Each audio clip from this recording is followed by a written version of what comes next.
everybody to Growth Mastermind Group. We're a group of entrepreneurs here to encourage other entrepreneurs to succeed in their path.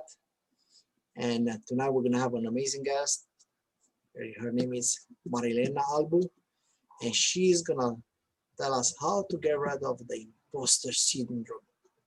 Without further ado, I'm going to let our guest introduce herself and tell more about her journey and to take over from there. Marilena, please take it from here. Hello, good evening. How are you doing? First of all, I want to acknowledge you for being here tonight. You could have been anywhere else, like watching a movie, playing a game, taking a walk outside. However, you are here listening to me, and you are here in this mastermind community because you want to learn and grow.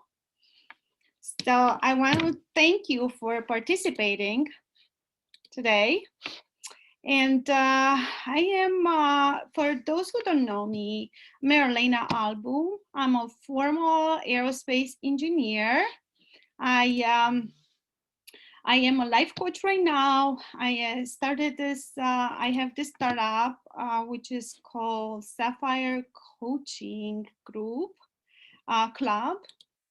And tonight I am going, let me tell you, I am working with women in the 9-to-5 job. I am empowering them and to step fully into their potential and become more confident and move up to their career and move up in their career, whether it's climbing the corporate ladder or becoming an entrepreneur. So tonight I'm going to talk about imposter syndrome. And for that, I like to share my screen if I can.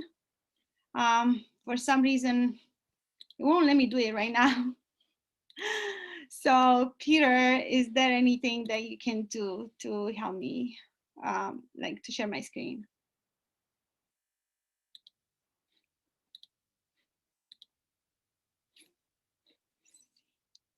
You're on mute, Peter. You have the co-host, so you're supposed okay, to... now I can. Okay. I wasn't able to do it earlier, but now I can.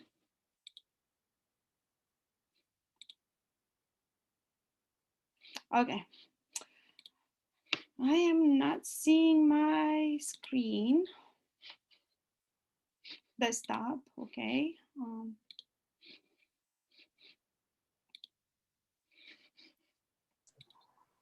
Supposed to be able to have everything because I give it to the co-host. So okay, you see it? I can see it now.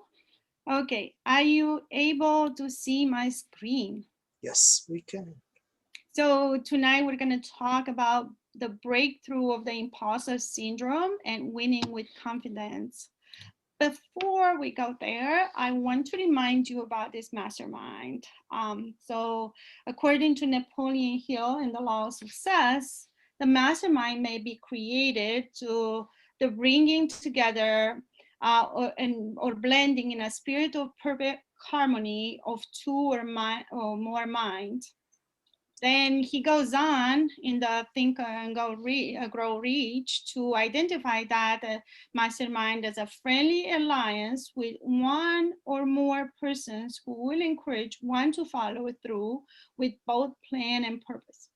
So that being said, I would encourage you to participate in the conversation that we're going to have, and I would engage you in the conversation in this tonight, in the presentation tonight. So I am going to introduce you about the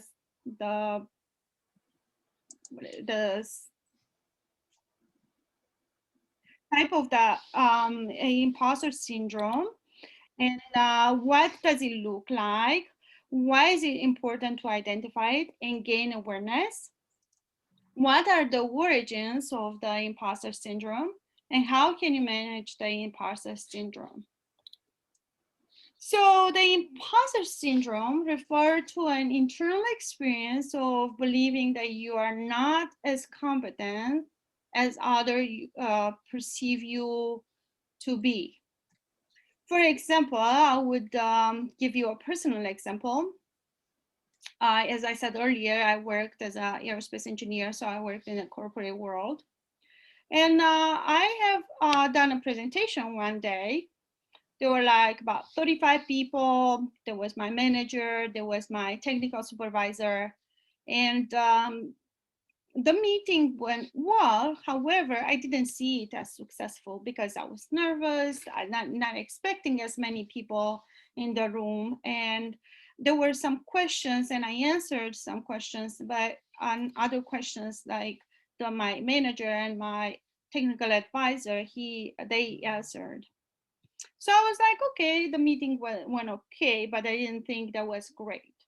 Later on, I was walking in the hallway and I met with my manager face to face. And he said, Marilena, congratulations for the presentation today, for the meeting today. I was so impressed.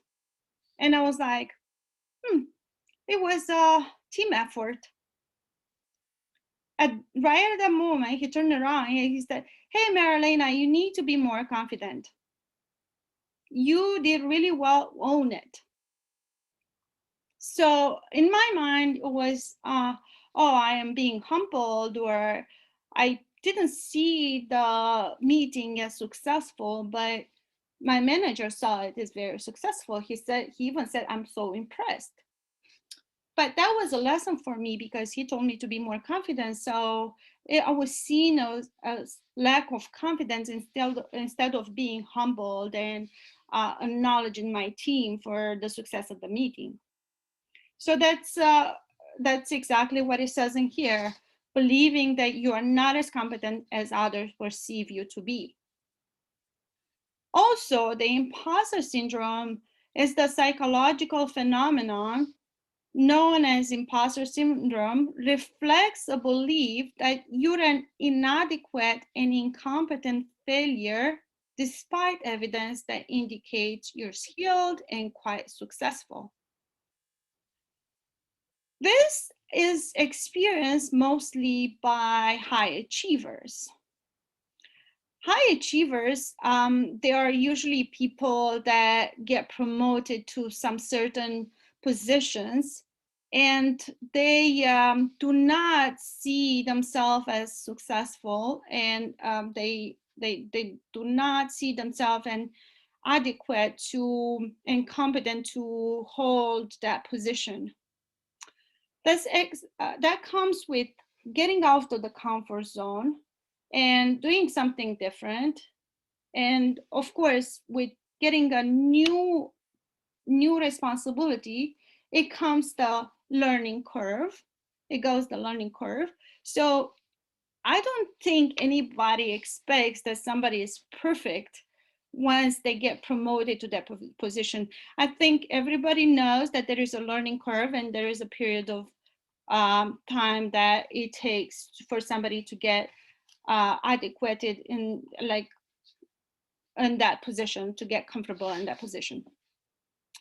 It also takes various forms depending on a person's background, personality, and circumstances. So for example, on the person's background, it depends where we come from when we grew up. Like, for example, if your parents told you that you're not good enough all the time, or your parents always told you don't brag about your achievements and be humble, or of course you would always have that tendency because you're programmed that way, you have that tendency to think that way. So with the personality, same, like being humble, being more closed, not being an extrovert, like being an introvert. And it depends on the circumstances. For example, if you're in an environment that is very competitive, or if you're in an environment that your manager is micromanaging people, or a toxic environment, and you always feel like you're not enough. You always will have that internal dialogue inside of you, or internal insatisfaction. So it affects both genders. It usually occurs to people that are in the transition in their life. For example, we have a lot of coaches or a lot of entrepreneurs that transition from something that they knew how to do really well, and now they're transitioning in an area that they're new and they're learning and they're discovering. So it's more common to encounter this symptom, to experience this imposter syndrome. So I have a question. Do you ever doubt, discount, or underestimate your achievements? Please write down in the chat so I know what you're thinking about and what you have in your mind. Now I have to see the chat.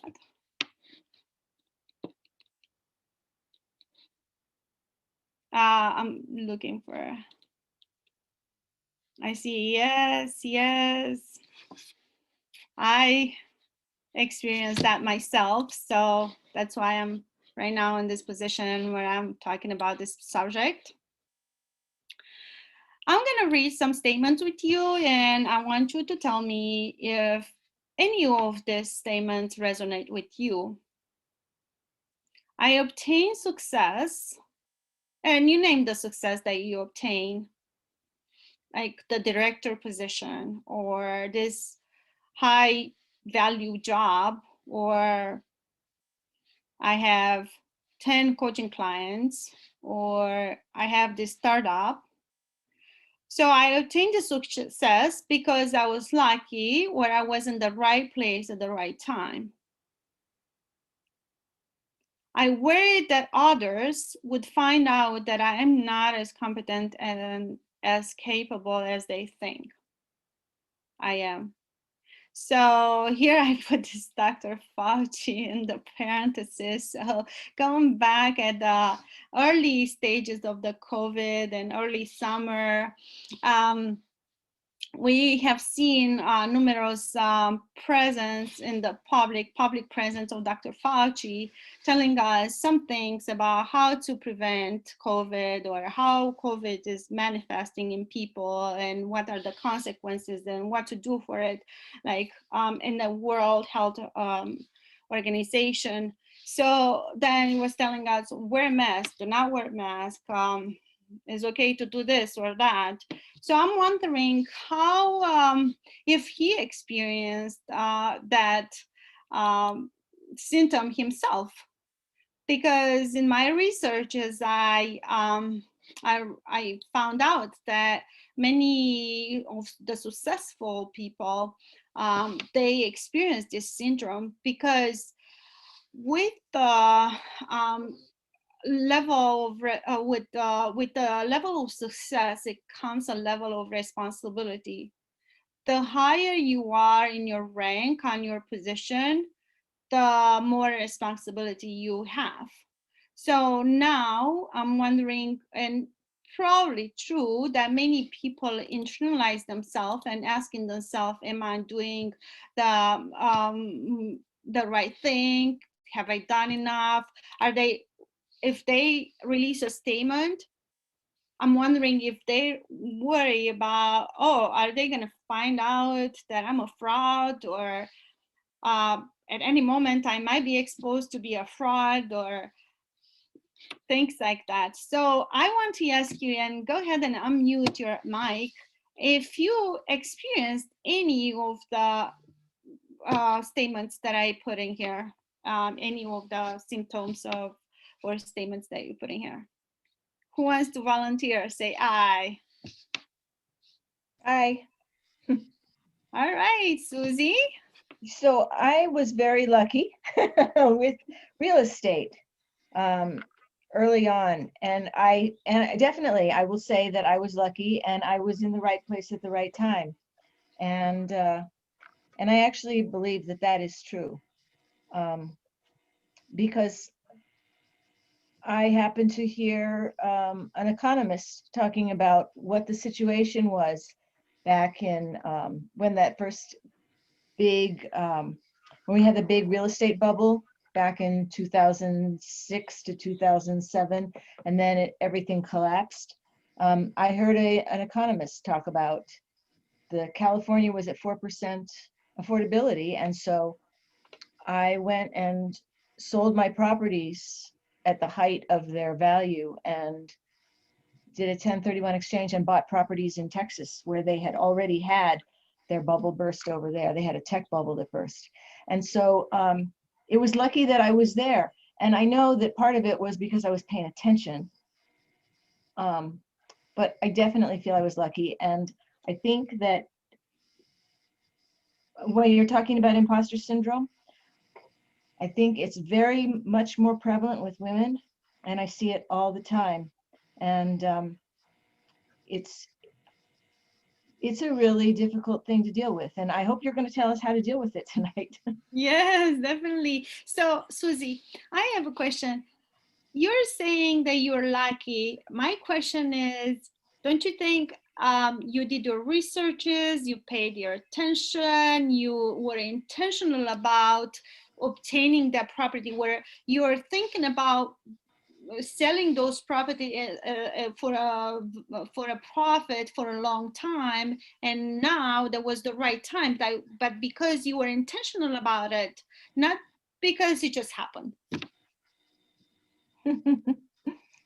You know, I think part of it too was that I wasn't afraid. I actually hadn't been thinking about selling it, but when I heard him say that, I knew that I needed to sell it, that it was worth more at that moment, that townhouse was worth more at that moment than it would be for another at least 10 years. And so I took action that night, called my ex-husband who owned it with me, and I said, we need to put it on the market tomorrow. And so we did. Okay, so I would say that was a good instinct that you had, but that instinct comes with experience. There are many people that might not have that instinct, but that's because they don't have the experience that he had. Yeah, I will accept that. It's your success. Own it. Accepted it. Okay. So that was a really good example, because something as simple as, oh, I had these properties and I heard on the radio that, oh, the properties are 4% higher than the market value, the properties in California, and I went ahead and sold them. I was like, that's not something that it just happens. It's something that comes with experience. It comes with a certain instinct that comes with experience, and you are smart enough to make the move, to do the take the risk and do the move. But that's because you're smart. Thank you. You're welcome. So that was a really good example. Who else has struggled with imposter syndrome? Give me an example when this happened to you. And please tell me, how often do you catch yourself in the negative thought? I want to, Alina, you have an example? Oh, sorry, I interrupted you. Go ahead. No, go ahead. I'm done. I mean, I'm asking the question. Yeah, sure. So I was recently promoted, which I've been working very hard for many years for this promotion. And it is as if I can't believe it, actually. And just going back to your previous slide, the middle question where, you were saying, I worry that others would find out that I'm not fit for the role, but in itself, my managers and leadership have been promoting me because they've followed my success, and they constantly actually have to remind me not to overachieve.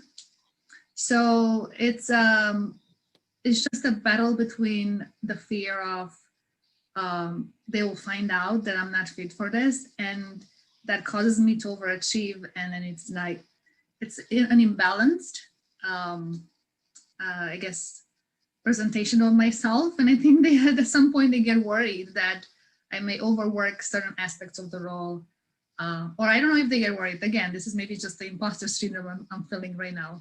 So that's where I'm at. Yes, thank you so much. That's a really good example.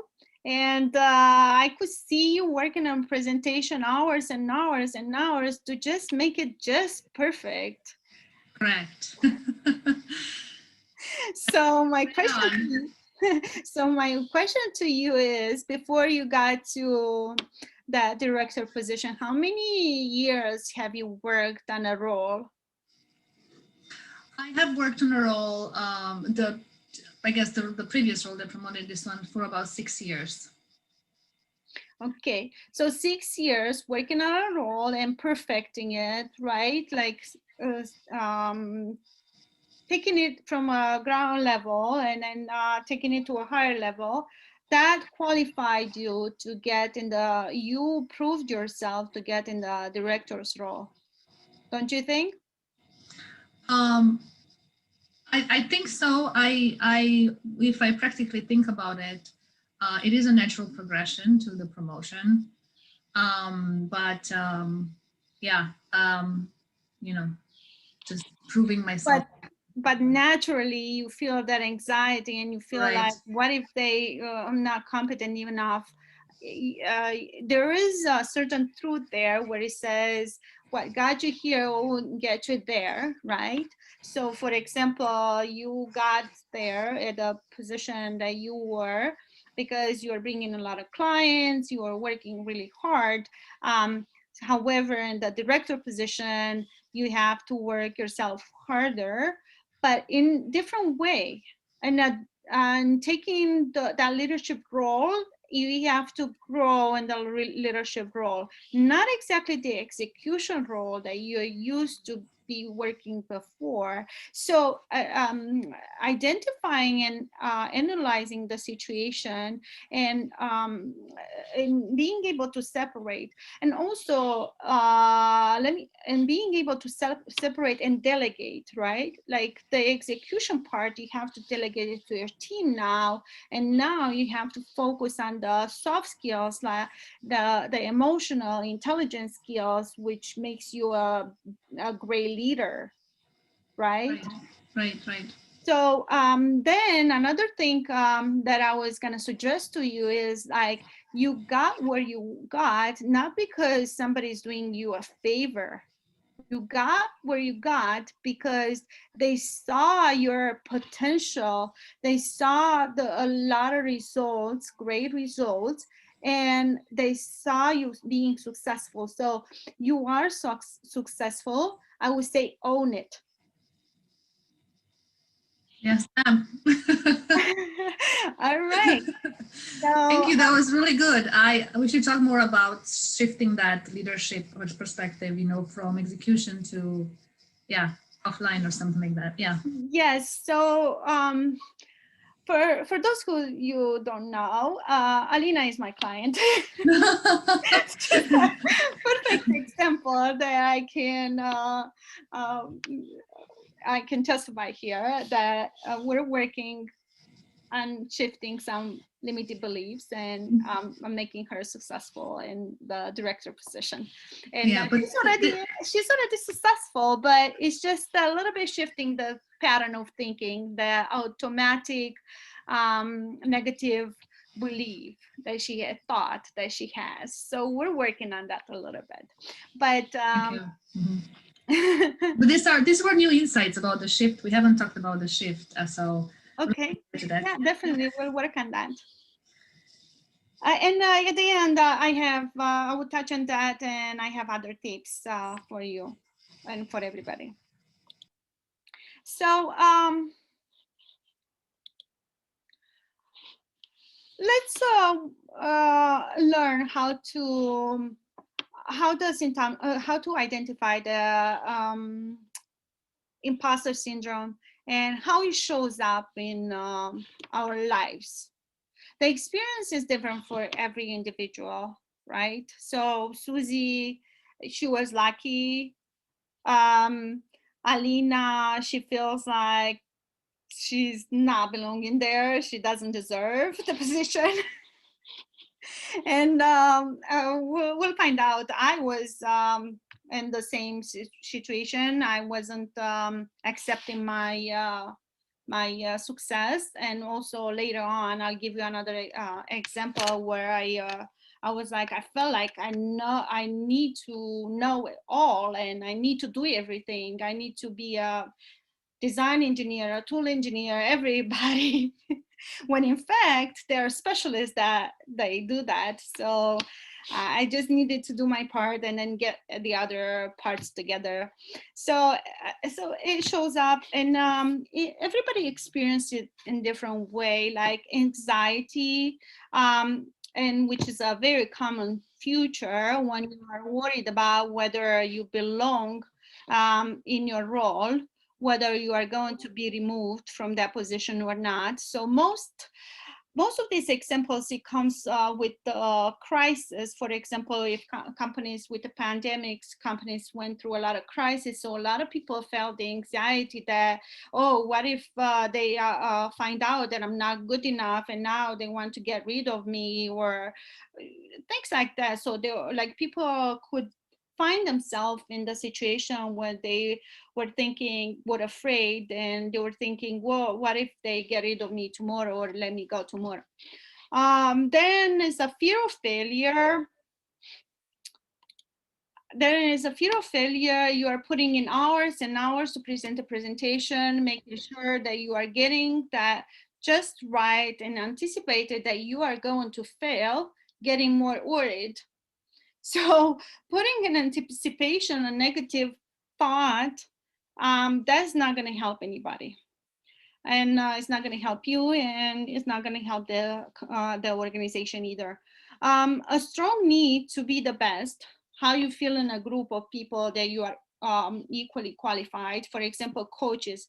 A lot of us coaches, we transition from a 9-to-5 job, and now we're transitioning this coaching business. And I bet you'll find yourself thinking, oh, I'm not qualified enough, or what if I give this, I'm coaching this client, and what if they find out that that I'm not competent enough, or I don't know enough, or when in reality. So this goes to the next, it's a segue to the next a bullet, which is the perfectionism, which is held by people as a badge of honor. And there's no such thing. They advise us, if you have it 70% done, go ahead and release that course. Go ahead and release that program. Go ahead and release that course. And then you can do some iteration later. You can improve it, do some iterations. You can always improve it. So don't wait until something is perfect. You're not going to get it perfect. Don't go and do training and training and training, because the more you want to learn and more you know, the more you find out that you don't know enough. So then what are you going to do? You're just gonna, you cannot earn a living. So yeah, go ahead and step into that role and own it. Own your success, own your qualifications, even if it's 70%, own it, because you're gonna get better from there. Unwillingness to internalize positive feedback. Like I said, manager told me, oh, I'm so impressed with the presentation you had. And I was like, oh, it's a team effort. So I was giving the success to everybody else instead of like, I couldn't internalize it. So he said, hey, Marilena, you need to learn how to receive positive feedback. And then fear of success. That's comes from the family background. Perhaps I'm the only one, the first one that went to university and got a job in the corporate world. And so it's always like this family background, like I felt like years before was holding me down, you know. I couldn't see myself progressing because I didn't want to get ahead too much ahead of who I was, where I came from. So that's limited beliefs that could help us, could hold us down. What is important? Why is it important to identify it and gain awareness?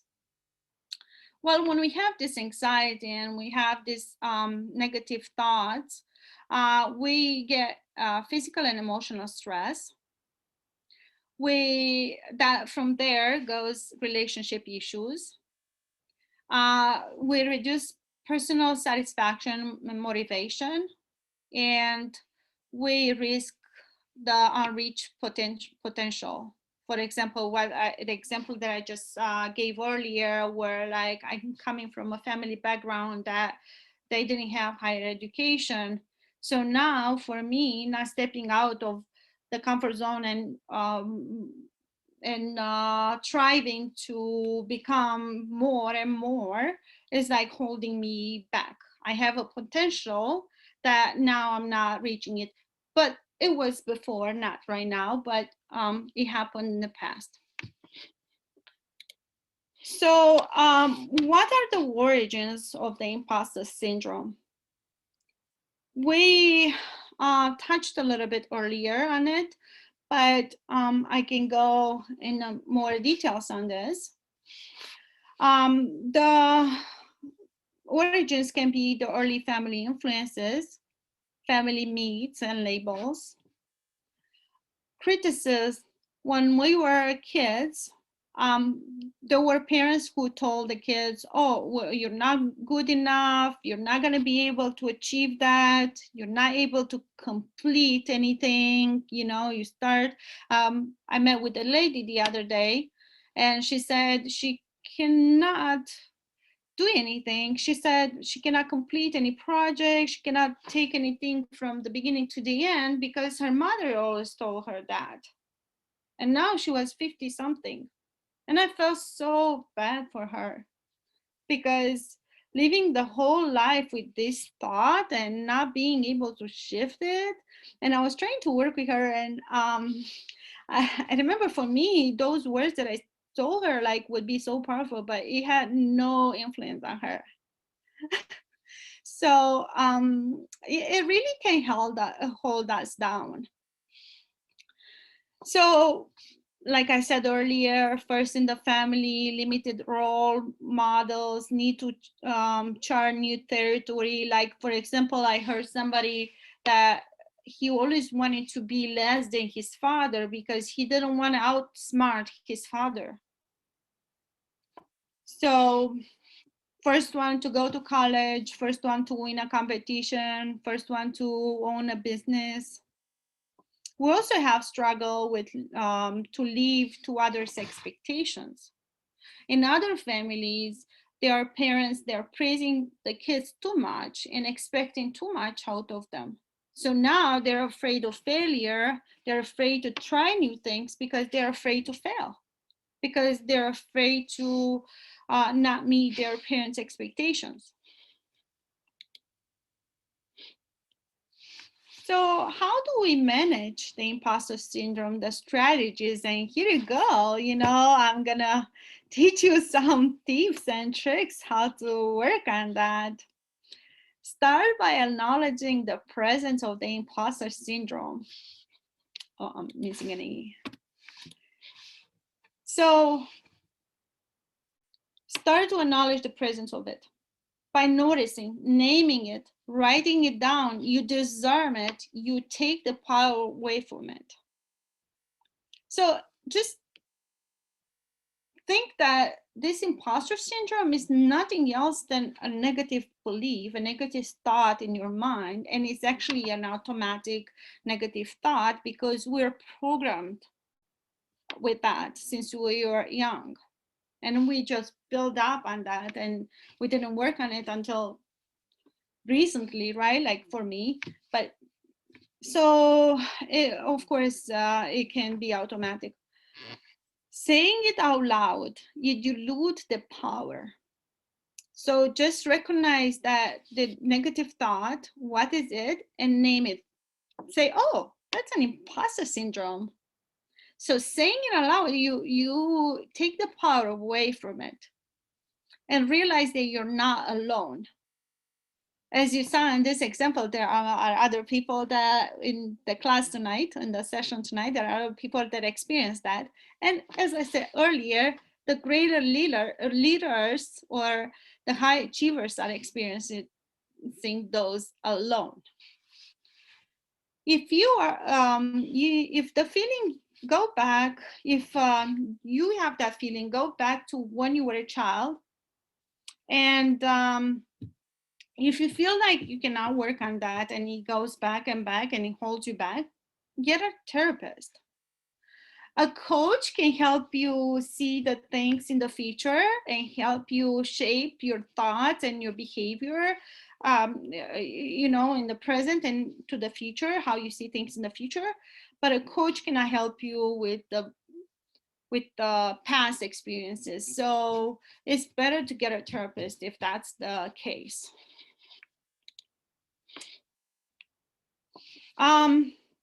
Another great thing, and I love this one, own your success. Write down at the end of each day what you are proud of. Write down 3 things that you have done well that day.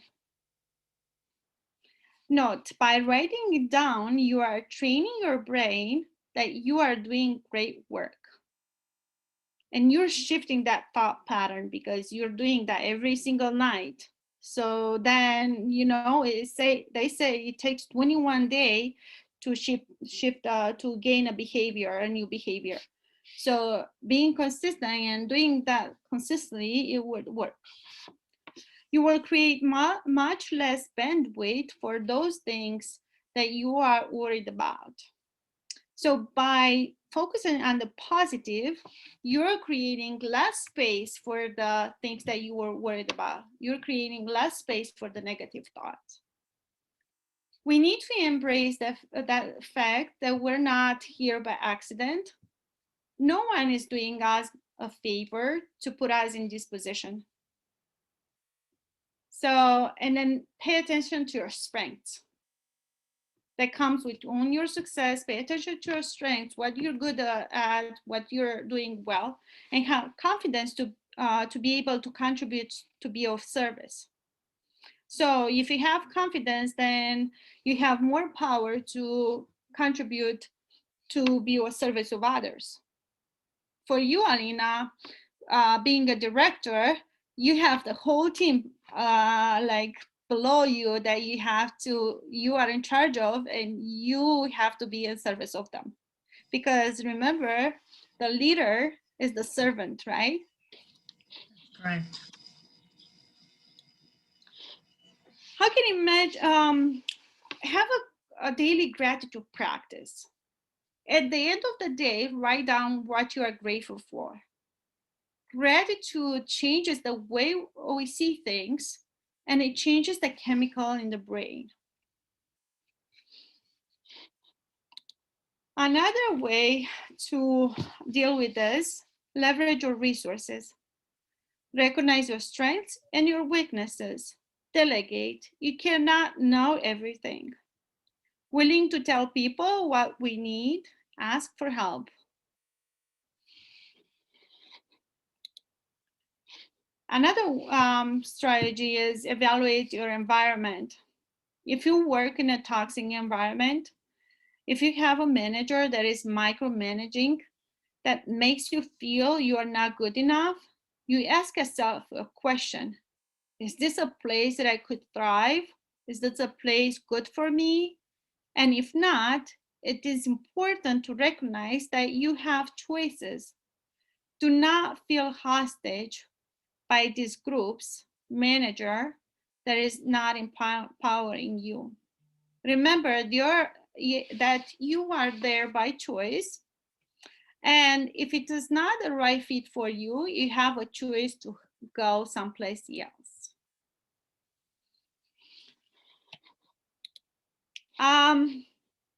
Practice envisioning, and I love this one because I'm doing it and it works.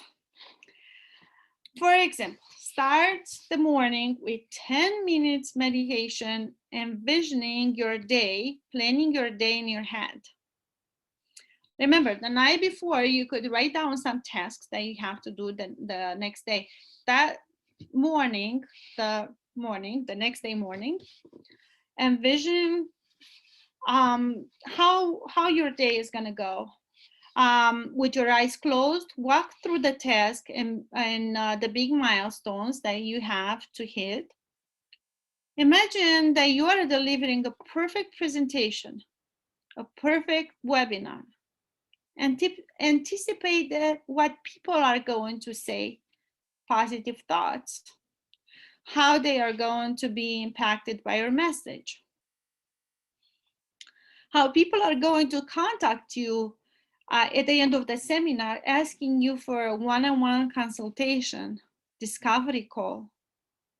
If you are in the workplace, imagine how your boss and coworkers are coming to you to congratulate you.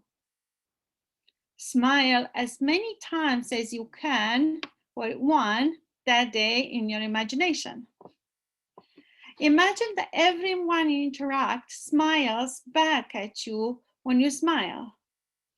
Imagine that everyone loves you. Think about any negative feedback as constructive criticism. Think about what can you learn from that negative feedback instead of thinking, oh, I'm not good enough, I'm a failure. Think about, what can I learn from this?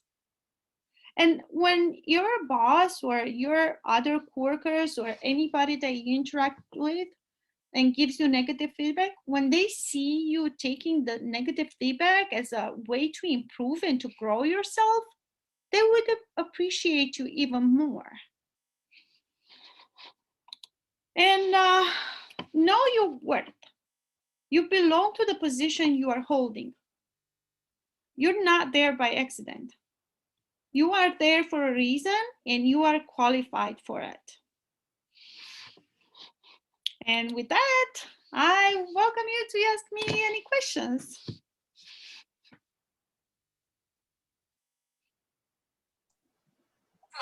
Walk through the task and the big milestones that you have. It's very hard to understand you. I don't know what's going on. Looks like you're Can you hear me? I managed to place everything on right now. I just finished the live on Facebook, so now it was a live Facebook, live on Instagram, and we just finished a live on LinkedIn, so we were all over the place. Okay. So sorry about that, but I was trying to split myself. But yes, what I was trying to ask, and I think everybody would like to know if it's any, like, I would say, like a sequence that you can recommend people to kind of follow to get to that, from the place of self-sabotaging, or like imposter, syndrome, to move it to a place of acceptance, Yes. If anything that you can like recommend, like in a few steps, so people, they will be like, okay, I think I'm on that path, and now I'm gonna have to follow this, and this to get there, so I'm not gonna be getting back to that imposter syndrome. Yes, definitely. So as I said, acknowledge it, being able to recognize it, name it out. You put a name on it. You tell it what it is. Oh, it's imposter syndrome. Oh, I'm feeling. So you immediately and then ask yourself, is that 100% true? Then write it down, because you want to write down. The minute you write down, and then after you write down, and as I said, you dilute the power of it. Then after you write down, you might want to throw the piece of paper away or like burn it. So then you kind of take that away from you, right? And then also, as I said, write down the successes you had, the things that you accomplished. Own your success, own your worth, know your worth. And then the imagination, imagine in your head, like in the morning, or like do this visualization in your head and imagine like the thing. So that's, I would say that habit for doing it, like being consistent and doing it for 21 days, that is very powerful, and hopefully you can continue to do it longer than that. So that is very powerful, like acknowledging your small wins, celebrate small wins, acknowledging your worth, being more confident, and imagine plan your day in your head, and have that positive intent for the day and positive outcome. I think that is very powerful, and if you do this, you would get rid of that imposter syndrome. Okay. And now, just because you brought a subject of putting on the paper and burn it out. Now, I want to ask you something that it might resonate with some people. Yeah. And I can tell you from my experience that in the moment I have something, usually I have like those, I will say, negative thoughts. Yeah, that it comes in my mind and I'm trying to get rid of them. Yeah. So negative thoughts is part of that, I will say, imposter syndrome. It is integrated. Automatic negative thoughts. Yeah. So do you have something that you would recommend in the moment these negative thoughts are coming in, and you have like a habit, or maybe I would say a sequence that you pass through? So in that way, in the moment you're gonna get to that point of the negative thought, to take it in a positive way without to, I would say, necessarily writing down. Like Without writing it down, yes. just in your head, just trying to acknowledge it without writing it down, acknowledging in your head, oh, this happened. Is this, ask yourself, is this 100% true? The minute you ask yourself, is this 100% true, you take away the power from those negative thoughts. You're gonna realize, you're gonna start questioning yourself, oh, I don't think it's true. Because first you think you're a firm believer that that is true, but the minute you start questioning, you take away the power from that. And I can host a seminar on that. But it's like the whole shifting of from negative thought, recognizing it, asking if it's 100% true, and then if it's about anybody else is involved, try talk to that person, try ask questions. If somebody didn't answer your text or your phone, you might think, oh, they don't want to talk to me, or you might think, oh, they're just ignoring me or something like that, when in fact they probably didn't have time. They're caught up with a lot of tasks and a lot of work, and that has nothing to do with you. So Never assume, never presume. yes, so trying to connect with that person and asking question directly, if it bothers you that much, then they will say no, like I was really busy, I had so many clients or so many house views, I was showing so many properties and I was swamped, and the family they had to take somebody at the hospital. You had no way to know that unless you talk to that person. This is something like one of those stories. I don't know if you know, I'm pretty sure you know about that story with the two wolves, the negative, the bad wolf, the black one, and the white one. And then the one that, the white one is the one that it's amazing. He's positive, he's upbeat, and he's like the one that it makes you to, smile and everything. And the black wolf, the one that's negative, it's sabotaging every time, it's taking you down, it's always trying to make the evilest gesture with you. And when the question was asked, which one you're going to listen to, or which one is the one that's going to take over you, is the one that you feed. In other words, the one that you are from those thoughts, that the one that you feel more and you are more, I would say, considering them, allow you to feed on you, is the one that takes the control over your body, over your I would say thoughts, and over your actions, because at the end of the day, everything we have in our mind, it transitions in actions. So we have to make sure that we're not going to feed the wrong one. And yeah, don't feed those negative thoughts. Also, I would say the negative thoughts or imposter syndrome is like a crying child. Yeah. So that crying child is craving for attention.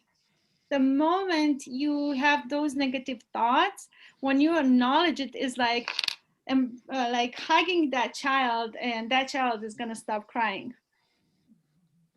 So imagine that analogy, and try to calm that child down, and then put a spin on it. From a negative thought, put a positive thought on it. And I do want to host a seminar on that. It's repeatingly, but it's like people would understand more and more, because trust me, the more we hear something, the more it gets to us, because just hearing it once, it's powerful, but we might forget it after a few days. But when you hear it again and again, that's when it, like, we train our mind to act on it, to act in a positive way. indeed. Anybody has any question? I'm not sure. Let me see if anybody put any question here. I saw some comments, but questions. A lot of comments, but no questions. So anybody has a question? Susie, Alina, Mr. Troy Holder. Hi, Troy. How are you? He was silent. While watching. I'm sure you had a lot of these syndromes when you grew up into your early adulthood, right? Let's make sure that I'm not calling you out. It's just you know, I mean, we all had it. I mean, come on. Yeah. Well, it is that one of the things that we just talked today. I was earlier in the podcast. It was this idea that we grew up in this environment, and I put there a comment. I'm not sure if you saw it. That the first 7 years of our lives, basically, we are getting shaped, and our parents they do their best to shape us in a human being, to say like that they want us to become. And even if their intention is the best, and they do what they know best for us, it doesn't mean that it's the right thing to do. And a lot of this imposter syndrome, a lot of these negative thoughts, a lot of this, I would say,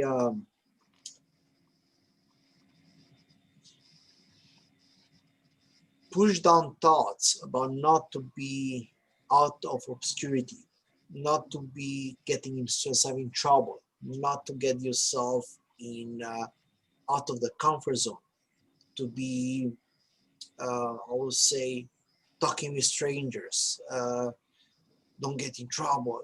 All those things are actually opposite with what is called entrepreneurship, opposite what is called leadership. Because for you to become a good leader, you really have to kind of do everything else. You have to talk with strangers, because strangers is your networking. If you're not networking with people, you're not going to be able to strive to do better. You have to get yourself in trouble, because trouble, wherever it's a problem, it is usually an opportunity for you there to find a solution, to solve somebody, to help somebody. And I always see this thing that we've been, I would say, put in a shell of perfection for the perfect society, and this perfect society is nothing that I would say prison on our mind. And in the moment you become an entrepreneur, you realize that, well, you've been all this time in that jail, in that limited belief, in that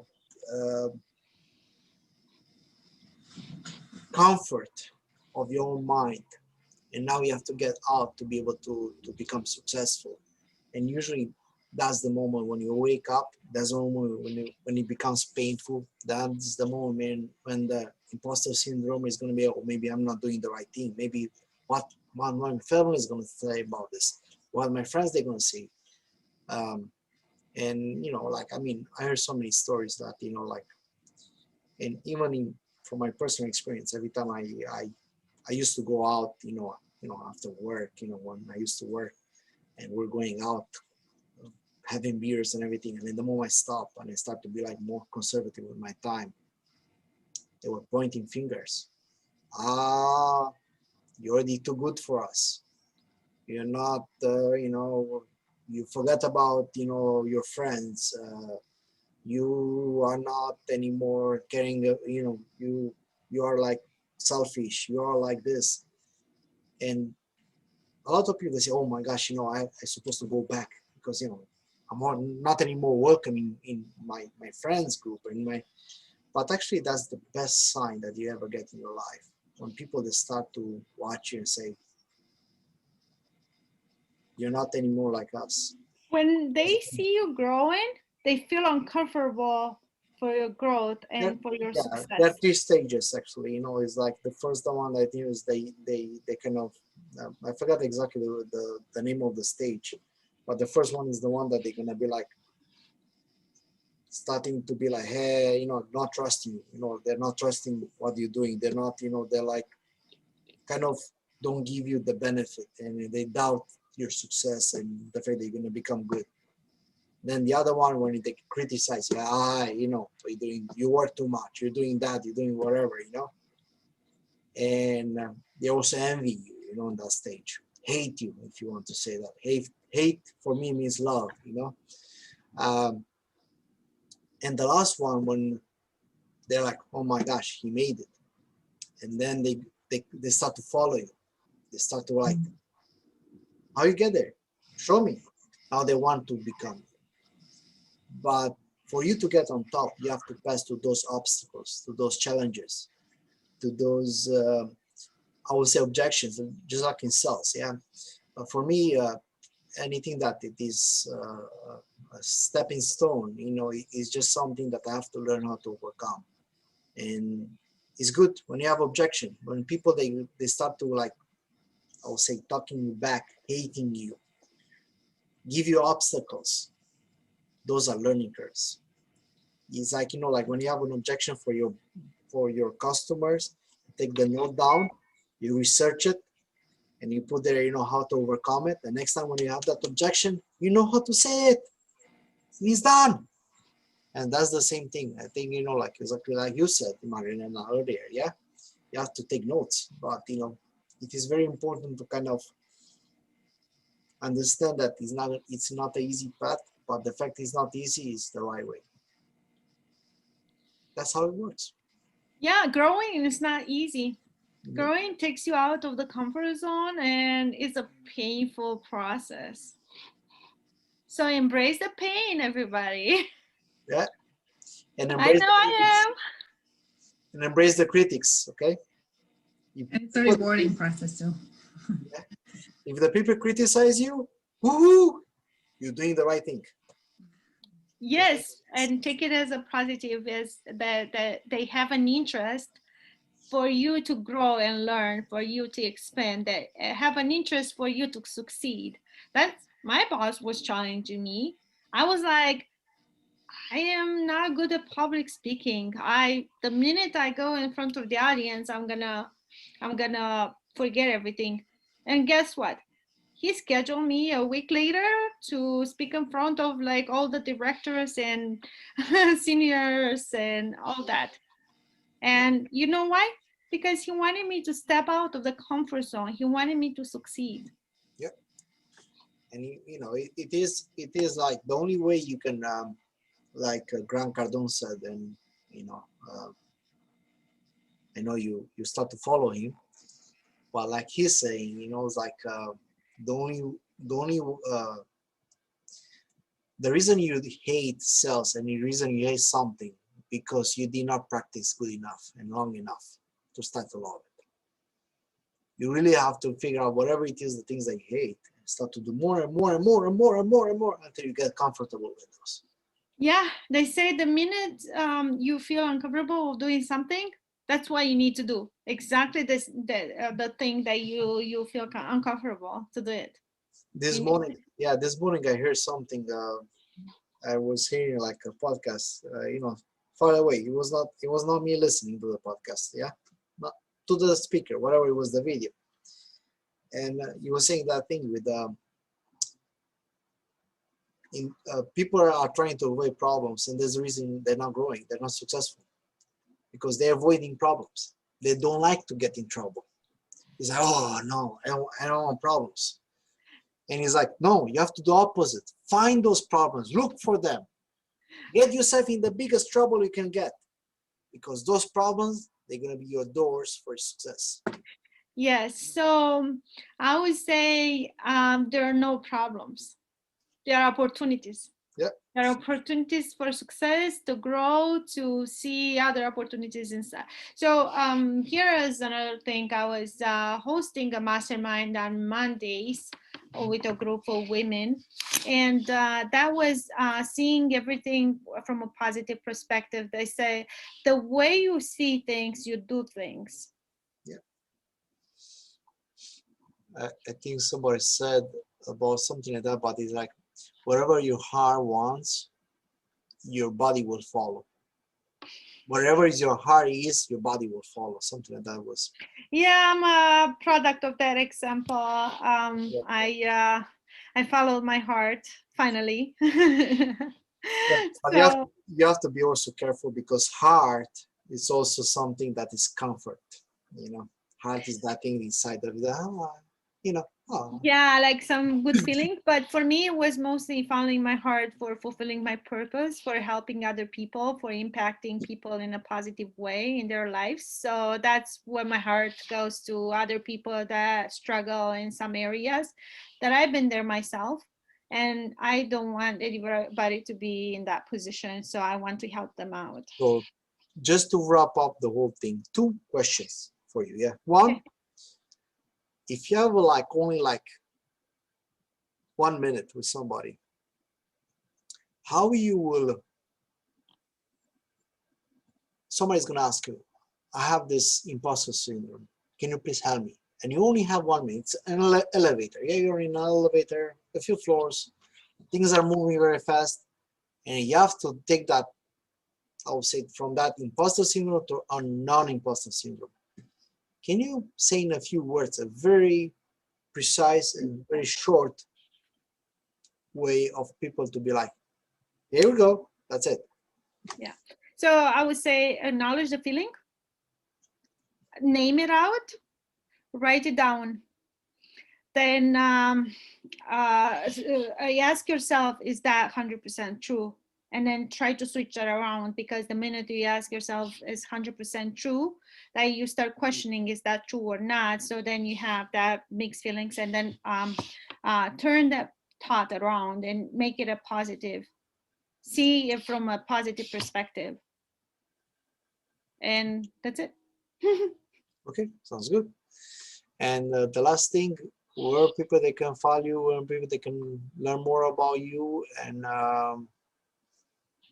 Yes. they want a discovery session with you, how they can reach to you. Yes, Definitely on YouTube also. So definitely. So reach out by Marilena Albu at gmail.com. I also have a website that is in construction that is going to be up soon. It's called sapphirecoachingclub.com. So reach out, contact me on that. And also on Facebook, LinkedIn, Marilena Albu. okay, And I'll be happy to help. sounds good. Maria, thank you very much. If anybody has any other question, this is the moment. If not, be quiet forever, something like that. So. And also, I think most of you know me, and reach out to me by Facebook or email. I'll write it here in the chat, and give me your email address. If you like the slides, I can provide those to you. Yeah, what I'm gonna do, I'm gonna put inside of the, I'm gonna put WhatsApp. yeah, inside of the actually YouTube, inside of the description, I'm gonna put all the information there. So that way, if somebody wants to learn more about you and how to learn how to overcome the imposter syndrome or to grow, they can actually reach out to you and to be able to help them. Yes, and again, I want to thank you from my heart, everybody, for being here tonight and being part of this learning journey that I'm learning with you, and I'm experiencing those things with you. So thank you so much, and have a great week, everybody. Don't forget, envision in the morning how the day is gonna go, and then in a positive way, and just see things from a positive perspective. See you next time. Thank you very much, Marina. Bye. Thank you. Bye. Thank you. Next week, we're Thank going you to for have your time. Richard Dolan, by the way. Come next week also. Everybody, come next week. We have to. Richard Dolan is going to be in the house. Awesome. Thank you very much. Awesome. Bye. Bye. Bye. 10X.